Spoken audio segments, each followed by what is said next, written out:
Hello, friends, and welcome. I've got new important updates for you, and we're starting today in Great Britain because this is happening right now. Britain has just introduced mandatory measures for keeping birds across all of England, and the goal is to slow the spread of avian flu. Just yesterday, 3 new outbreaks were confirmed. As of this moment, the UK has recorded 23 outbreaks of this, 19 of them in England.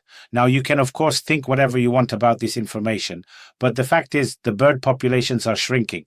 There's just no getting away from that, and it makes you think. It's frightening to even imagine what happens if the Democrats in the United States manage a comeback. We'll immediately see a repeat of 2019 and everything that followed, a repeat of all the sad events, the restrictions, the censorship, and all the rest. You know this perfectly well, and that's why it's a frightening thought. It's exactly this kind of pattern, this manipulation of events, that I saw when I worked inside a major well-known media organization. I watched how they twisted stories to fit the approved narrative, and I had to walk away. Now I'm independent, I'm here speaking freely, and I'm telling you what's actually happening. And if you believe in that, if you value this kind of independent analysis, please take a second to support this channel. Hit the like button, subscribe, and if you have the means, please consider becoming a channel sponsor. Your support is, quite literally, what keeps this work going and allows me to speak the truth without a corporate filter. It makes a world of difference. Now let's turn to Germany because things have just changed dramatically.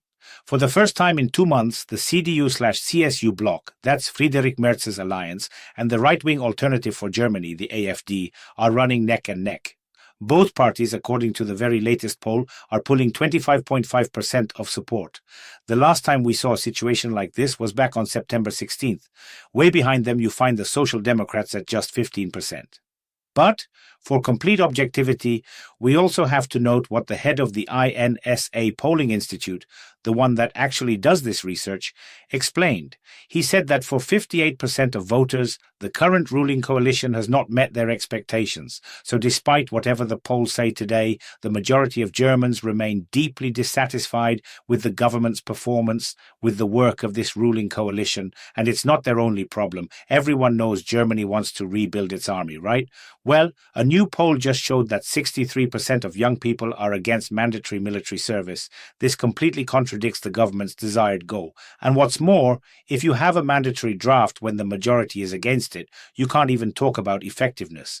It's also notable that the so-called lottery model, where they'd fill the gaps by random selection, faces even stronger resistance. 76% of those polled were against that idea. So they have a serious problem, and we're watching to see how they plan to solve it. And while Germany is dealing with that, the Chinese Foreign Minister Wang Yi has just called on Germany to stop airing its disputes in public. This appeal came right after the media began to publicly cover these temporary disagreements between the two countries. You'll recall that the German Foreign Minister's side, the original text names Johann Wadephul, postponed a trip to China. You know about that.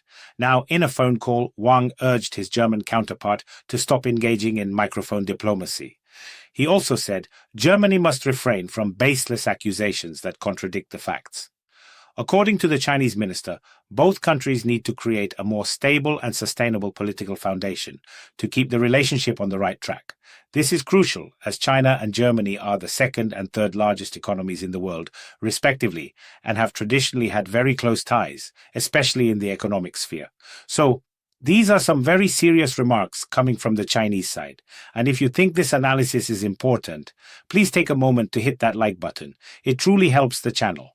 Back in Germany, it's also become known that the parliamentary faction of the ruling CDU/CSU bloc, Merz's alliance, wants to back up its tough rhetoric on deportations to Syria with immediate action.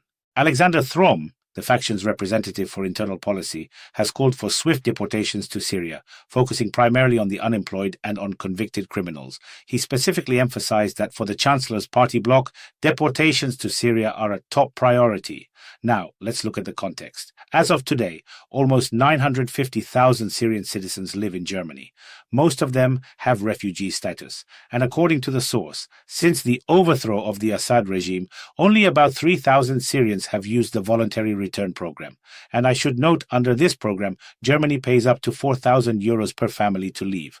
The reality is, Germany remains one of the richest countries in the world with a highly developed social support system, which makes it far more attractive. Even after the end of the civil war in Syria, more than 20,000 new asylum applications have been filed in Germany.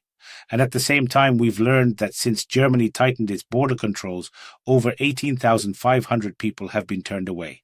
Of those refused entry, about 1,000 came from countries that Berlin classifies as safe. In addition to this, German law enforcement detained 868 smugglers and more than 4,500 people who had active arrest warrants. It's hard to even imagine what was happening when this level of control wasn't in place. We'll have to see what happens next. But while the rest of the European Union is dealing with all these problems, observers in Germany have noticed that Poland is gradually, but confidently, moving along the path to an economic miracle.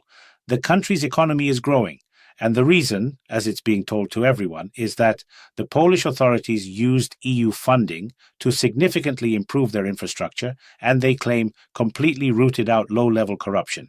They're putting a lot of emphasis on that. They also managed to create a very favorable business environment, and a well-educated workforce is also contributing to the country's development. Those are the official reasons, but one can only add that this growth was also fueled by cheap labor, a heavy workload, and much longer working days for foreign workers.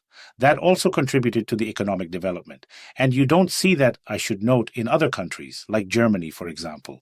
Experts are now warning that if Germany proves incapable of reform and Poland continues to develop as it has since joining the EU 20 years ago, it will, in the end, eclipse countries like Germany. Meanwhile, over in the Czech Republic, Andrej Babiš's party has united with the anti-Green Deal Motorists Party and the Freedom Party. Babiš intends to form a government by mid-December of this year. The Czech billionaire and prime ministerial candidate signed a coalition agreement with his right-wing allies just yesterday. Babiš promised to present the coalition agreement and its priorities later this week, at least according to a statement from the Czech president's office. It's worth remembering that Babiš, who is 71, already served as Prime Minister of the Czech Republic from 2017 to 2021. So he has a great deal of experience, and he is certainly not a supporter of the American Democrats and their agendas. What changes this will bring, only time will tell. We are watching. And now, moving to general messages from the European community. From the Euro commissioners, this is something we must add.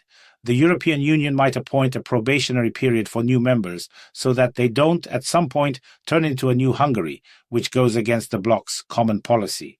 This was loudly announced by the EU Commissioner for Enlargement, Marta Kos. As she further explained, this probationary period could last for several years, with the possibility of expulsion from the EU bloc in case of deviation from democratic principles. Look at how they've spun this. And as Commissioner Kos emphasized, and I quote, "I don't want to be known as the commissioner who brings in Trojan horses that will act up in 5, 10, or 15 years. That's what she said. This is despite the fact that nobody knows what will happen in 2 or 3 years. Nobody. As you know, everything is changing very, very quickly right now. We also learned that ahead of the United Nations Climate Conference, EU member states intend to agree on new climate goals for the coming years. But this conference, which is being held in Brazil, was previously criticized, and you should note this, for the deforestation of tropical forests to build a road. That's right. In order for the leaders to gather and talk about how important it is to save the planet, a huge amount of forest was cut down to provide access to the meeting place. Things like that happened too. As part of the event in Brazil, the Christ the Redeemer statue was illuminated in bright blue light, and in honor of the climate summit, a photograph of Pope Leo was also presented at the ceremony, showing him illuminating a giant ice dome, which already says a lot. This is the interesting world we live in. So let's just quickly recap what we've covered. We started with the urgent situation in Great Britain, where mandatory measures are being rolled out across England to combat avian flu, bringing back memories of 2019. We then saw the political earthquake in Germany, with the AfD and CDU-CSU bloc polling neck and neck, while the government faces crises in military recruitment and foreign policy with China. We looked at Germany's new hardline on deportations, contrasted with Poland's economic miracle. And finally, we saw the political shift in the Czech Republic with Andrej Babiš, the EU's plan for probationary members, and the deep irony of a climate summit in Brazil apparently requiring deforestation.